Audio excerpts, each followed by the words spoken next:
Pada awal abad ke-20, dunia berada di puncak kekuatan industri dan teknologi. Eropa dipenuhi persaingan antar bangsa, perlombaan senjata, dan ambisi kekaisaran. Dan pada tahun 1914, satu peluru di Sarajevo memicu perang yang menewaskan lebih dari 16 juta jiwa.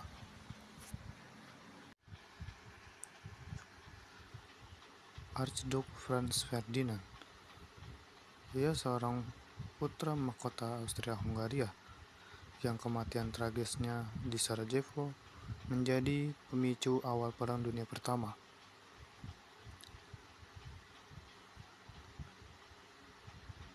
Gavrilo Princip ialah seorang pemuda Serbia, anggota kelompok radikal yang bernama Black Hand.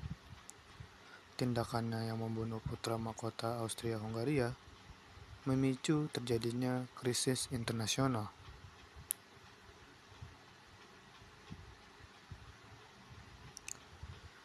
Kaisar Wilhelm II adalah kaisar Jerman yang berambisi besar.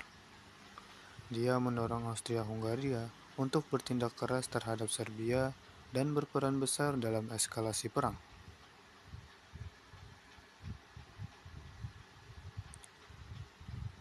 Woodrow Wilson adalah Presiden Amerika Serikat. Ia awalnya bersikap netral, tetapi akhirnya masuk perang pada tahun 1917. Dan ia juga mengusulkan 14 poin perdamaian yang berisi cita-cita dunia tanpa adanya perang.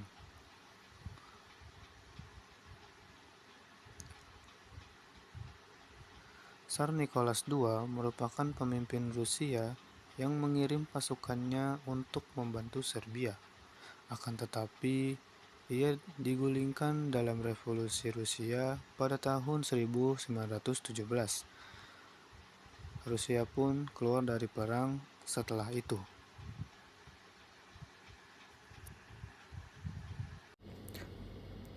Latar belakang Perang Dunia I. Sebelum kita masuk ke perang besar, kita harus memahami mengapa Eropa dan dunia berada di ambang kehancuran. Nasionalisme yang meledak. Nasionalisme cinta tanah air telah berubah menjadi obsesi. Negara-negara Eropa seperti Jerman, Prancis, Rusia, dan Inggris memandang satu sama lain dengan curiga. Mereka ingin menunjukkan keuangan militer, budaya, dan ekonomi mereka. Di Balkan, nasionalisme etnis makin kuat. Serbia, misalnya, ingin menyatukan semua bangsa Slavia Selatan dalam satu negara, menentang kekuasaan Austria dan Hongaria.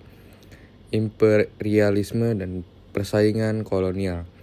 Eropa telah menjajah sebagian besar dunia, tetapi mereka tidak puas. Inggris menguasai India, Afrika Timur, dan Australia. Prancis memiliki koloni di Afrika Barat. Jerman yang baru bersatu pada tahun 1871 merasa ketinggalan dan menuntut bagian yang lebih besar. Ini menyebabkan ketegangan luar negeri, khususnya di Afrika dan Asia. Militerisme dan perlombaan senjata. Semangat militerisme menyebar di seluruh Eropa. Negara-negara besar meningkat anggaran militer dan memperluas angkatan bersenjata. Senjata baru seperti senapan mesin, gas beracun, tank, dan kapal perang mulai dikembangkan. Slogan seperti "Kita siap perang" menjadi kebanggaan nasional. Aliansi politik yang kaku dan bahaya. Dua kubu besar terbentuk. Kubu pertama ada Triple Alliance atau Blok Sentral, diisi oleh negara Jerman, Austria atau Hongaria, Italia, dan kubu kedua ada Triple Entente, Blok Sekutu, negaranya ada Prancis, Rusia, dan Inggris. Mereka mengikat perjanjian saling bantu yang awalnya dimaksudkan untuk mencegah perang, tapi justru membuat konflik lokal bisa berubah menjadi perang besar. Pada tanggal 28 Juni 1914 di Sarajevo, Bosnia, Archduke Franz Ferdinand, pewaris takhta Austria-Hungaria, dan istrinya Sophie sedang mengunjungi kota itu. Tiba-tiba, mereka ditembak mati oleh Gavrilo Princip yaitu anggota kelompok nasionalis bernama Black Hand. Austria menuduh Serbia terlibat. Dengan dukungan Jerman, Austria pun mengultimatum Serbia. Serbia menolak sebagian isi ultimatum. Austria-Hongaria lalu menyatakan perang pada 28 Juli 1914. Efek domino pun dimulai. Rusia yang mendukung Serbia, Jerman yang mendukung Austria, Prancis dan Inggris pun membela Rusia. Dan dalam waktu 1 minggu, Eropa pun terbakar oleh perang. Jalannya perang front barat dan timur. Perang Dunia I bukan perang biasa. Ia adalah perang parit, penyergapan, penyiksaan mental, dan perang teknologi baru. Front barat meliputi Prancis Utara dan Belgia. Pertempuran berubah menjadi perang parit. Parit membentang sejauh 700 km dari Laut Utara hingga Swiss. Tentara hidup dalam lumpur, diserang gas klorin, granat, dan peluru tanpa henti. Beberapa pertempuran penting. Pertempuran Marne tahun 1914, Sekutu berhasil menghentikan laju Jerman ke Paris. Pertempuran Somme tahun 1916, salah satu pertempuran paling berdarah dalam sejarah, lebih dari 1 juta korban dalam 5 bulan. Yang terakhir ada Verdun tahun 1916. Mereka tidak akan lolos, kata Perancis, tapi lebih dari 700.000 orang tewas di sana. Front Timur, Jerman dan Austria-Hongaria melawan Rusia. Lebih luas dan lebih cair dibandingkan Front Barat. Rusia menyerang Jerman di Prusia Timur, tapi kalah besar di pertempuran Tannenberg tahun 1914.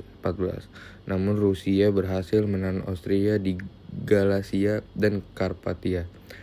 Perang laut dan kapal selam. Jerman menggunakan U-boat untuk menggelamkan kapal dagang Sekutu. Tahun 1915, kapal penumpang Lusitania tenggelam oleh torpedo Jerman. 128 warga Amerika Serikat tewas. Ini membuat opini publik Amerika Serikat mulai berpihak pada Sekutu. Mundurnya Rusia dan masuknya Amerika Serikat ke dalam peperangan. Kekalahan militer dan penderitaan rakyat menyebabkan kejatuhan Tsar Nicholas II. Bolshevik di bawah Vladimir Lenin merebut kekuasaan dan menandatangani perdamaian Brest-Litovsk dengan Jerman. Rusia pun resmi keluar dari perang.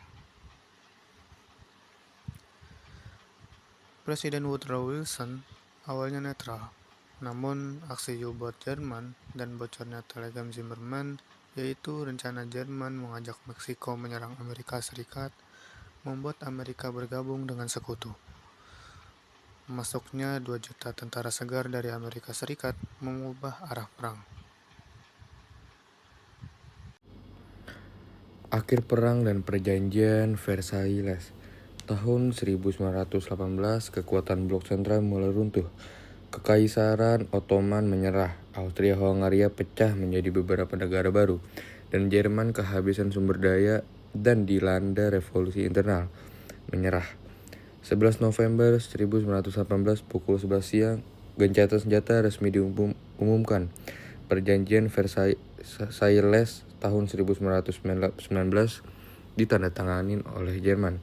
Jerman dipaksa mengakui bersalah atas perang, kehilangan wilayah Elsass-Lothringen dan koloni luar negeri, membayar ganti ruginya sangat besar, melucuti militernya.